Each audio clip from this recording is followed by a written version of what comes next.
Good morning, everyone. Happy Wednesday. Jeanette Byro here, and welcome to your Wednesday Wisdom of Spirit. Today is one of my favorite days of the week, besides Fridays, of course.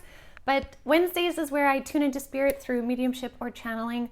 I never know what it's going to be until we start. And so we'll just see what the message is from whichever guide comes forward. Again, I don't know. So I'm just going to tune in for a moment. If it's mediumship, again, I will receive the messages and imagery or hearing it or understanding it, and I will interpret it for you. My eyes will be open. If it's channeling, then my eyes are closed and they merge a little more with me. But in my particular form of channeling, my voice doesn't change. Somebody had asked a question, and there are some channelers who their voice does change. Their cadence changes. A lot of that changes. For me, when I channel, it's just a deeper blend, and so sometimes you can hear a sense that it's a little bit different, but it's not as extreme as some others. There's no right or wrong, or one better than the other. It's just how people do it. And there are also some channelers that actually have to fall into a sleep state and then they channel. Edgar Cayce was a great example of that. He was called the Sleeping Prophet, in which he would have no recollection of what was said. So there's many different ways it can happen. So I'm just going to see what's coming up. So I'm going to tune in and we'll see what Spirit has to share. So hold on here.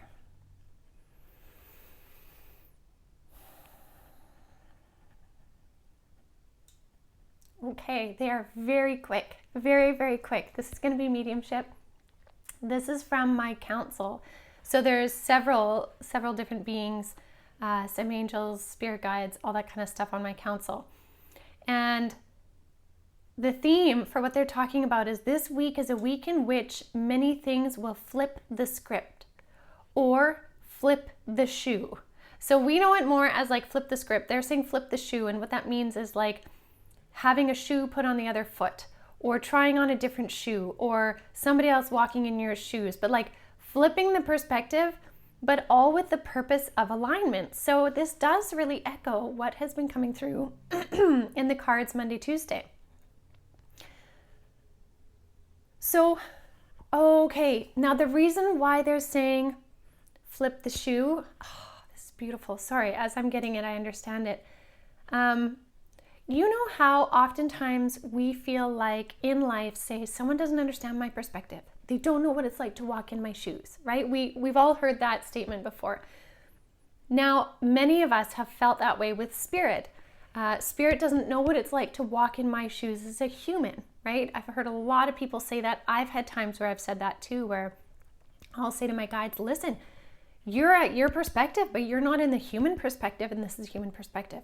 This flipping the shoe or flipping the script, Spirit has or is having the opportunity to, in their own way, walk in your shoes. Understand your perspective. And the reason why is this helps make these really amazing alignments that are really coming into play now. And this is really significant in our journey forward. So what this means, because they are having or have had the opportunity to essentially walk in your shoes, and I feel that the way that they do this is more in the style of a life review. So when you cross over to the other side, and as many of you know, I've had a near-death experience, you go through some kind of life review. And I've also heard this from many of my clients in mediumship readings. You have a life review of sorts. In this life review, you get to experience the way in which you affected people, both good or bad, from their perspective. You get to wear their shoes.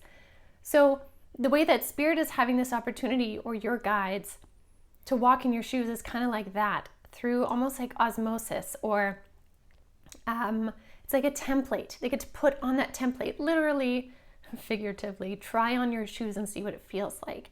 So because of this understanding, this is what's cool, because of this understanding, they now have a very intricate, they're using the word intricate, intricately detailed plan of how to bring in more the synchronicities and the alignments that are destined for you.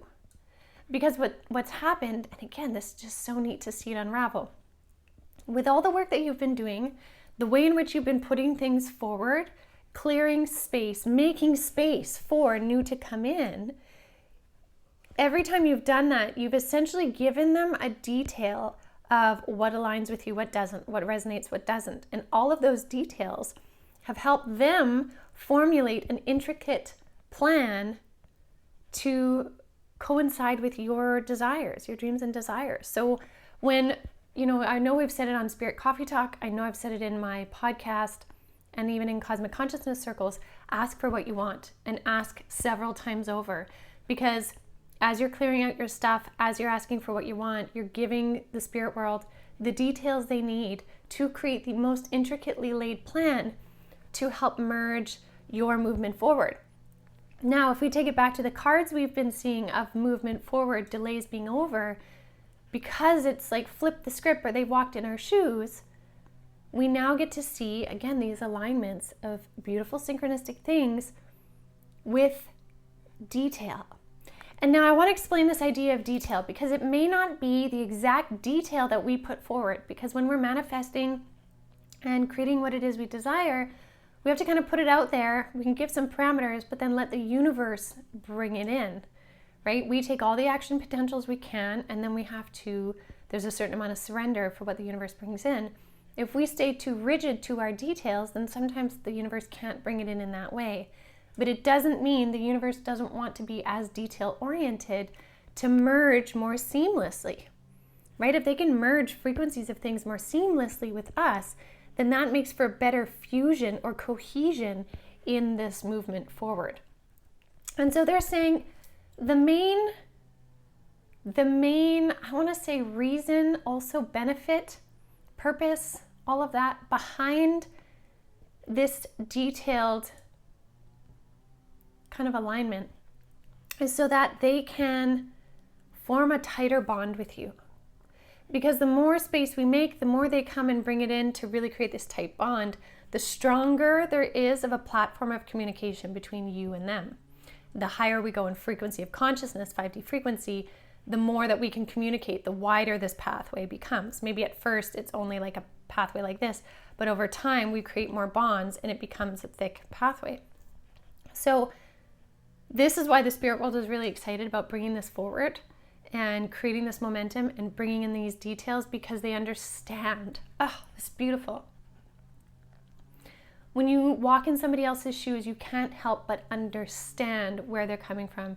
You're not just listening to them and having compassion, you're actually understanding because you've integrated an experience like theirs. That's what the spirit world is saying. They have spent time integrating experiences like ours to understand and therefore co-create. So this is a huge emphasis on the universe giving back. I almost see like a Six of Pentacles card, which is a card of kind of like give and take. What you put out, you get back. We're in a phase right now of kind of getting back from the universe. The universe is taking action. This is just beautiful. I know this is filling my heart big time, so I hope it is for you as well. So I will leave that with you all for today. Notice how these little things are refining and coming into place. Some of you may already have been noticing big things, having aha moments. I know some of you in the comments have mentioned that, you understand these certain cycles now when you look at it from this perspective, and it all makes sense. And I feel like many more of us are going to have those understandings where it all makes sense.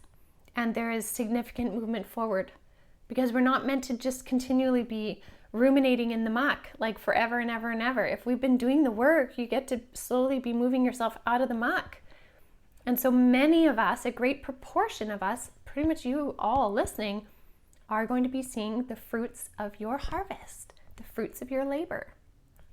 So I'll leave that with all of you. I hope you have a wonderful Wednesday, and I hope this message helps to fill your heart and encourage you to keep moving forward. So I will leave that with all of you, and I look forward to seeing you tomorrow.